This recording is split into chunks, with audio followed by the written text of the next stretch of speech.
Over in France, days after winning his second presidential election, Emmanuel Macron went on a walkabout to greet people in Paris.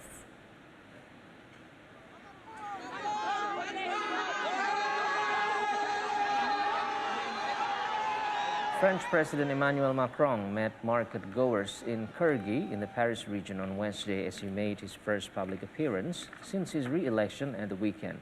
Macron spent 2 hours mingling and talking to people at the market northwest of Paris, where the crowd cheered and chanted "Macron, President." Macron visited the working-class neighborhood as part of his previously stated pledge to unite France after the bruising presidential campaign. The next challenge for Macron is June's parliamentary vote, where his party La République En Marche will try to keep a majority of seats in the National Assembly.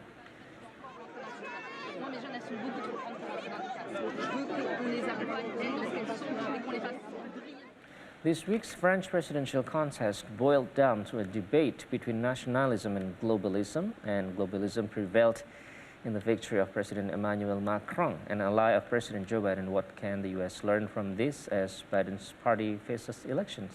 VOA's Anna Powell reports. President Joe Biden said few words about the sweeping re-election victory of his close ally, French President Emmanuel Macron. We'll feel good about the French election, number one. Macron's victory bolsters Biden's agenda as he faces what he has described as the biggest threat to global security since World War II, Russia's invasion of Ukraine. Longtime ally France has stood with the U.S. against Russia. Biden acknowledged that in a congratulatory tweet.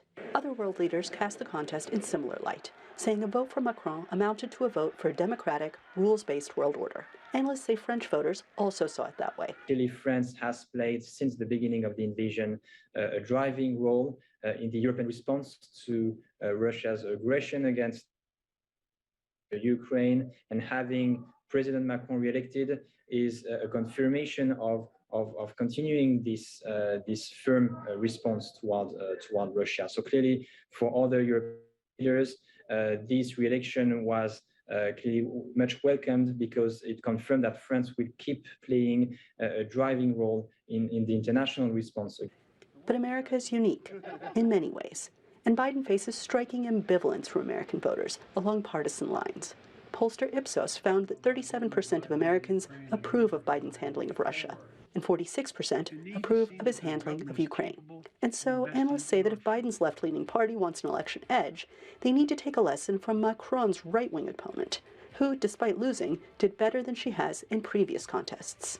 I think one of the lessons that should be learned is that behind those nationalist far-right parties often hide a very agenda of focusing on people's day-to-day issues, the demand for dignity, for work, for a capacity to make one's own living in the place they live.